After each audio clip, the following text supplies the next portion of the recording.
Today's episode of the Writers' Corner live show takes a slightly different format. We're paying tribute to a phenomenal man, Jim Christina. Stay with us, we'll be right back.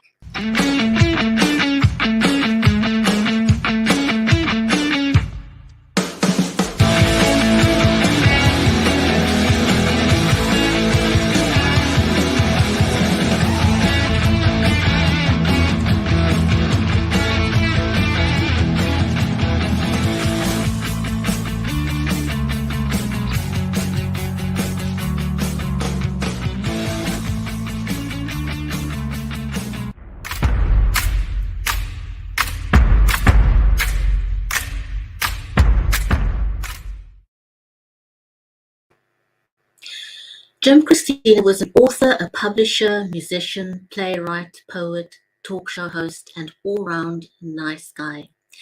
Jim spent almost 10 years in the US Army before joining his father in the family's paint business. And for years, a character that had been rolling around in his mind, and in 2008, the character became The Hunter and a series was born. There are stories of an aging manhunter and his protege in Arizona in the last half of the 19th century. That is what we talked to Jim about in the last interview we had with him on the Writers' Corner live show. Now, a little bit earlier today, I had the privilege of speaking to my amazing co-host, Mary Elizabeth Jackson, and also Mickey Mickelson of Creative Edge, paying tribute to this amazing man, Jim Christina.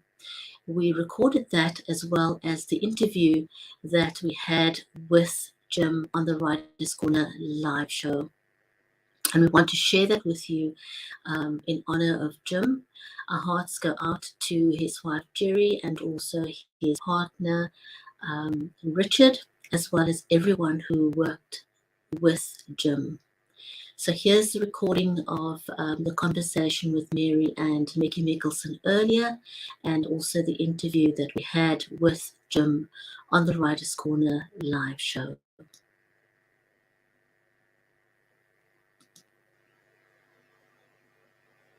So Jim Christina has been on the Writers' Corner live show a while ago. We want to honor his memory. Mary, you and Mickey worked very, very closely with Jim. I wanted to ask whether you had any thoughts about working with him. So he was your publisher, right, Mary? How did you meet Jim? Well, I met him through Mickey. Mickey has been a great connector in my life, and he introduced Jim and I together, or me to Jim, and so I was very fortunate that Jim, was agreed to take on my children's books, and that includes Thornton as well. So we were very grateful for that introduction, and the relationship has been it's been a one of a kind relationship as publishers go, because I've had another publisher and I know several publishers, but Jim has just been a one of a kind publisher. You could pick up the phone anytime, right, Mickey, and call him and talk to him, and if he couldn't, then he'd get back to you. But he was always up for conversations about just anything, and very open to ideas and thoughts. And so I'm just forever grateful for the work he did as a publisher and his friendship. Well, I know from our conversations that you were very close to Jim, and so his passing came as a huge, big shock to you. So Mickey, how did you get to know Jim? I knew Jim for 6 years. He was one of the first media outlets that I actually leveraged when I started Creative Edge, and that was in 2016. And I looked up this site called LA Talk Radio, and they had this show there called The Writer's Block. And at the time, I was still learning what I was trying to do and trying to build media and get my authors at the time out into the marketplace. I emailed The Writer's Block, and Jim didn't email me back, but he phoned me and asked me what I wanted to do. And we had a really good conversation. And while that turned into an ongoing relationship. He was one of the first radio shows that we ever worked with, and we still worked with up until his passing. So I love that man, and he really helped build a foundation for what I was doing with Creative Edge. And a lot of people may not realize this, but he is very, very instrumental in the success that we've had and have been having. He gave us free ads all the time. He vetted and arranged his schedule so we could schedule people. And he was just a mentor to me in this industry and helped me build what we've built, which is, huge. We have over 100 authors now. And I can't thank him and his support team enough for doing what they did for us, because we would not be where we are today if it was not for Jim Christina. Mickey, thank you. I think that's a beautiful tribute to Jim Christina. And what we want to do is just take a quick look at an interview that Jim did on the Writers' Corner live show. And we wanted to do this to honor his memory and recognize the amazing, phenomenal person that he was.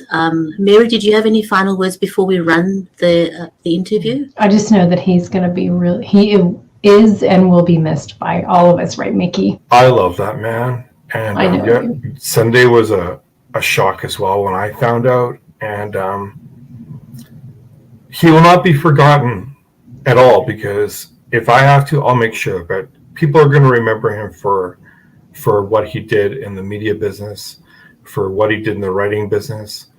But more importantly, people are going to remember the kind of incredible human being that he is, and love to his wife, Jerry, and to their family, because he was just an amazing man. And I want people to recognize that. And to Richard, his partner, and to Tuscany Bay Books, because they just, they are an incredible publishing company. And so he's going to be missed by all of us. And it was very much a shock.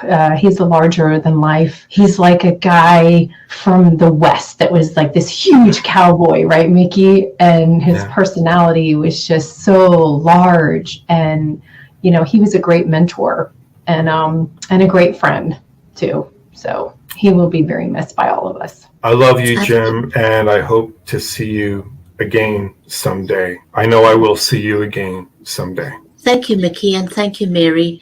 And to our audience, here is the interview with Jim Christina. In his memory, please enjoy this video with us. It's really amazing to share these authors and publishers and illustrators with our audience. Jim Christina is no exception. He sure is a man with many hats. He's an author, a publisher, a musician, a playwright, poet, and a generally all-round nice guy. So shall we invite him onto the show? Absolutely.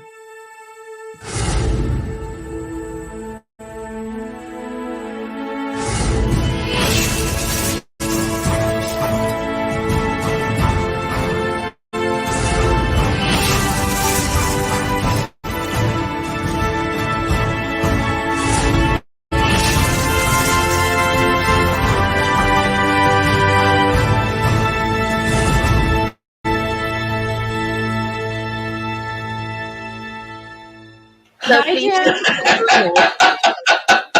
hello, ladies. Buongiorno. Buongiorno. How are you? I'm so excited because this is my publisher. I am good. I'm alive and kicking. And as I told Brigetti before the show started, this is very early for me, not real early, but it's the earliest interview I think I've ever had. Well, and let's blame that on the time change, because if it had been 2 weeks ago, it would be an hour later. So we'll just. Well, that's true. Yeah, that's true. And I suppose it probably could have been 7:30 or 6:30, but it's not. So I'm happy with that. Right. Yeah, and this is totally different for you because your show is radio. And it is radio. It is live radio. Yes. Yeah, so it's totally 7 years almost. Oh, congratulations. Yeah, we've been on the air 7 years. We've got right now, we're over 600,000 listeners. Oh my gosh, that's so exciting. My goodness.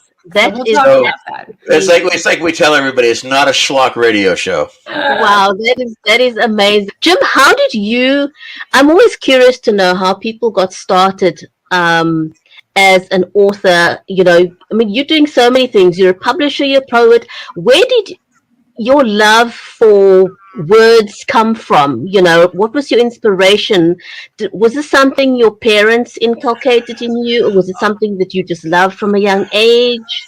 I've always been a reader, a big reader, and my mother pushed reading when I was a kid, and we decided that early age, in probably 7th grade, I believe it was, we started a short story club. And we had like 4 or 5 guys, and we all wrote short stories, and then the mothers would rotate and read them and grade them. And so I started learning how to write about 12 or 13 years old.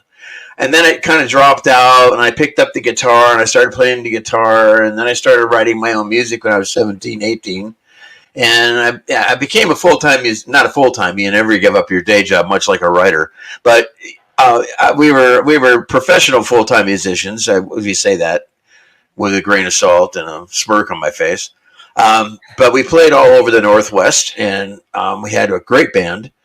And then it's just, for other reasons, bands break up and they go on their own way. But, all of the poetry and all of the lyrics that I wrote came from experience, came from the heart, came from whatever. And they're now in a standalone book called That's All You Get. It's published on Tuscany Bay Books, and it's doing very well, actually, for a poetry book. I was very surprised that people really like it, but I think they can relate to a lot of the stuff in it. But then when I was like, 2008, maybe 2009, this character had been rolling around in my head for a long time, and I decided to sit one day down and write a book and write his story, which I did, and it's called The Hunter. And from there, it branched out to 13 books with this character in it. And along the way, I added characters, we killed off characters, we did, how series go. So now we're 2 characters left, Jeff Stryker and Taggart Richmond, who is the Hunter. And I'm writing now the 14th book in the series. It's called A Long Time to Midnight. And I'm not going to tell anything about the story, because last time I did that, it got all over the place. So I'm just going to be very quiet about it now. But it's a really good story so far. But, then I decided that we could, getting a traditional publisher is really tough. So I started Black Dog Publishing. And then Richard was on our show, Richard Paulinelli, my business partner and co-owner of Tuscany Bay.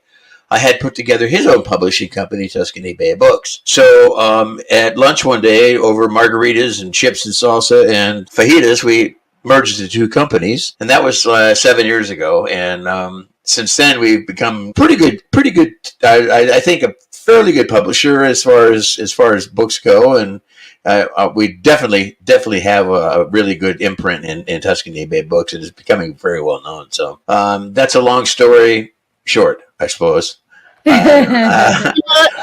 Just listening to you, how Tuscany Bay Books came about, I was thinking of a post that I saw on LinkedIn just a couple of days ago, and somebody was saying, everybody talks about B2B business, B2C business, and I said, well, how about human to human? Because that's what it's all about.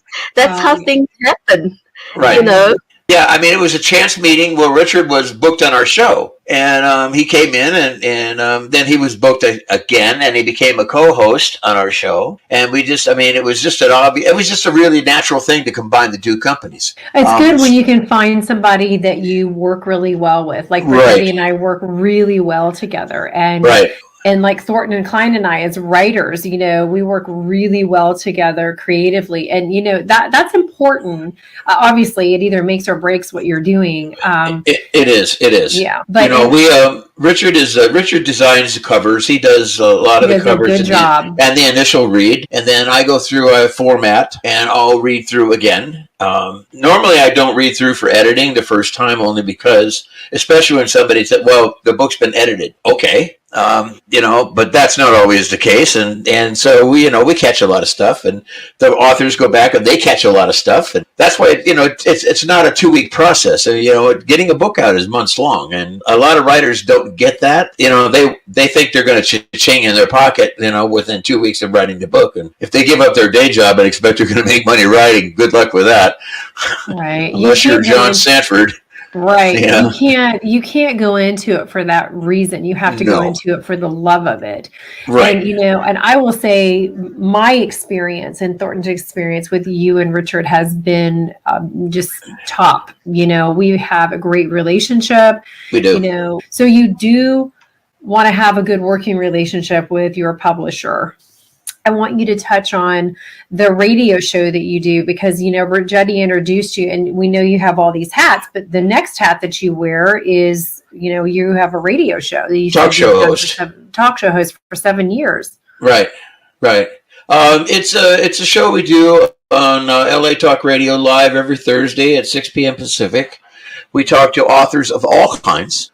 We have had musicians, we have had playwrights, we have had biographers, we have had picture book writers, we have had novelists, we have had just about everyone who writes. Poets, we've had them on the show.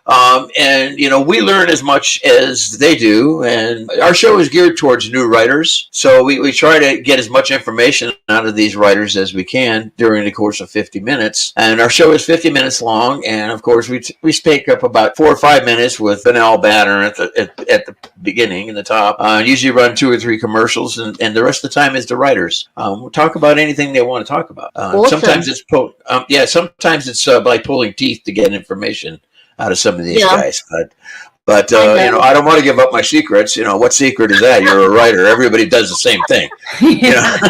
Oh my goodness me! Right. So talk a little bit about Jefferson's Chance. What was the inspiration behind Jefferson's Chance? Jefferson's Chance. I wrote a book right before Jefferson's Chance called Jonah Blue. Jonah Blue was an entire dream that I had one night. I woke up and I remembered the entire story. So I wrote the book in record time. It just was there. But it's a standalone. And then I wanted to write another standalone. I wanted to get away from The Hunter for a while and write another Western book that had some meaning to it. And I wanted to follow a profession of a young man that was handicapped that wanted to be a Texas Ranger. And so that idea came, and by talking it over with my wife, who actually is the producer of my show as well, she's the one that came up with the title, Jefferson's Chance, because it was his chance to be a ranger after he had his leg designed by a guy who designed a drawbridge or a suspension bridge. So it acted just like a real leg, and it was the only way he was going to get in the Rangers if he could grow a new leg. Well, he can't obviously grow a new leg, but this guy Thomas Griffith, who is a real guy, designed this leg for him that worked just like a real leg. And by the time he got back to the town to show the captain of the Texas Rangers how well it worked, you couldn't even tell he had a fake leg. So they gave him a chance, and so it was Jefferson's Chance. And wow. He's a brand new Ranger, and he believes in the credo of the Rangers. He believes in their moral turpitude, and he believes in how they do their business. And so he sets off in search of these 2 guys, and in the interim meets up with an old not retired, but somebody who had been a Texas Ranger that is now a city marshal. And they're looking for the same 2 people, so they hook up and they go, and their adventures really start on horseback between Austin, Texas, and San Antonio. And that's where the story really, really, really starts. Caleb Stringfield is the guy's name. And he and Jefferson, Caleb is reluctant to go. Caleb's had his time in the Rangers. He just doesn't really want to do it anymore. But Jefferson is 23 years old and, I suppose full of piss and vinegar, wants to do a good job. His father was a Ranger. He's a Ranger. And the story just goes from there, and they follow adventure to adventure to adventure. And once they find the 2 guys, unfortunately, one of the guys is still alive, and they've been attacked by Comanches, and they've taken his hair, they've shot him full of arrows, but he's still around. And he says they're just going to let him die. And he says what they have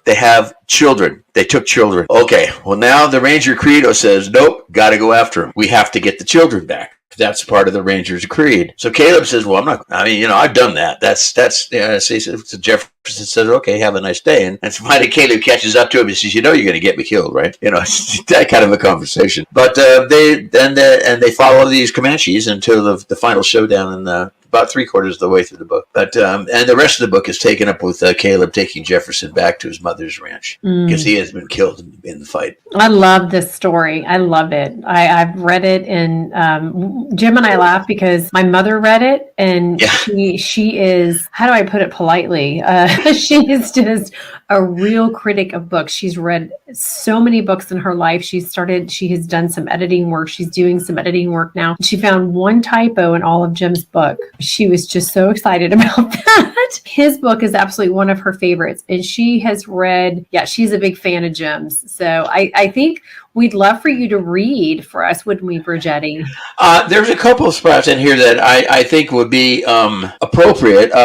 There is, of course, the opening page, but there's also the completion of the fight with the Comanches, and that is that's pretty tough. That's a hard thing to do. So I think I'll go back to the first part of the page. But this is the prologue. I'm sorry. That'll be great. Yeah, this is the prologue. It's only going to be I'll just do like a page and a half, and then we're done. This is the prologue to Jefferson's chance. The boy lay perfectly still as the doctor fidgeted with his right leg. The rattlesnake bite had ravaged his lower leg and become septic with the poison. As the doctor felt around the ruined flesh, he so looks at the boy's mother, standing somewhat behind and wringing a piece of towel torn from his visit. The medical certainties of a snake bite were extremely limited in 1863, even after his mother sucking out a good deal of the poison. The doctor at this juncture had not many options but to allow the bite to become gangrenous, quickly affecting the other leg, promoting certain death, or to remove the leg about 4 inches down from the knee. It was a terrible decision for any family to make, especially this one, having lost his father lost the father and husband only 3 months before. Standing back from the boy, knowing the laudanum was going to wear off very soon, the doctor presented the mother with the option. He saw right then, I ain't saying it's a cure-all, but I'm telling you, I don't take that leg and soon that boy's going to suffer something terrible before he dies from the poison in his system. Sobbing softly, the mother sat heavily in a chair pulled from the heavy oaken table at the far end of the room. He got a chance to take the leg, she asked quietly. Better than if he don't, replied the doctor. I do this, I'm going to need your help with the boy. Meaning? You're going to have to hold him. Oh, I'm going to give him something, but it ain't going to be enough so's he don't feel, said the doctor. It's purely simple to you, doctor. Simple enough to take my boy's leg, but it ain't that purely simple to me, said the mother, rising from her chair and walking to the pallet in the middle of the room. Taking a deep breath, she looked at the doctor. Well, if we're to get this done, I expect we best get into it. And that's first page and a half of the book. And I when I was writing that, I couldn't imagine being 10 years old and losing half a leg to a snake bite. No. Kudos to your wife for having done a great job on the editing there. Oh, thank you. I'll let her know. And real quick, I don't want to take up any more of your time. So, Jim, thank you so much. Oh, wait. Jonah Blue is available, is being used in colleges right now in their history courses. It's about mountain men.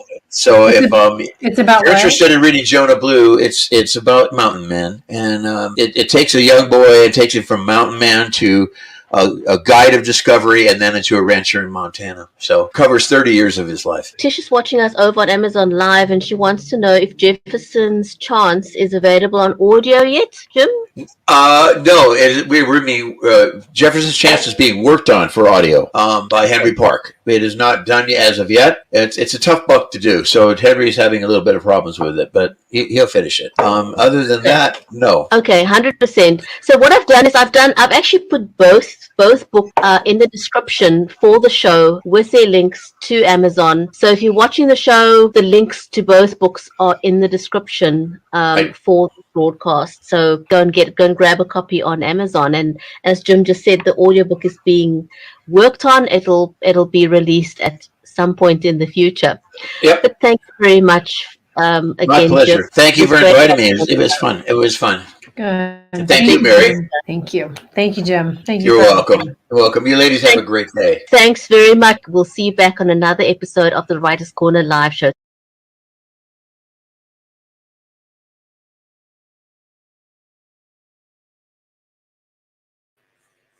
Thank you everyone for watching this tribute to Jim Christina, and we look forward to having you join us on the next episode. Take care.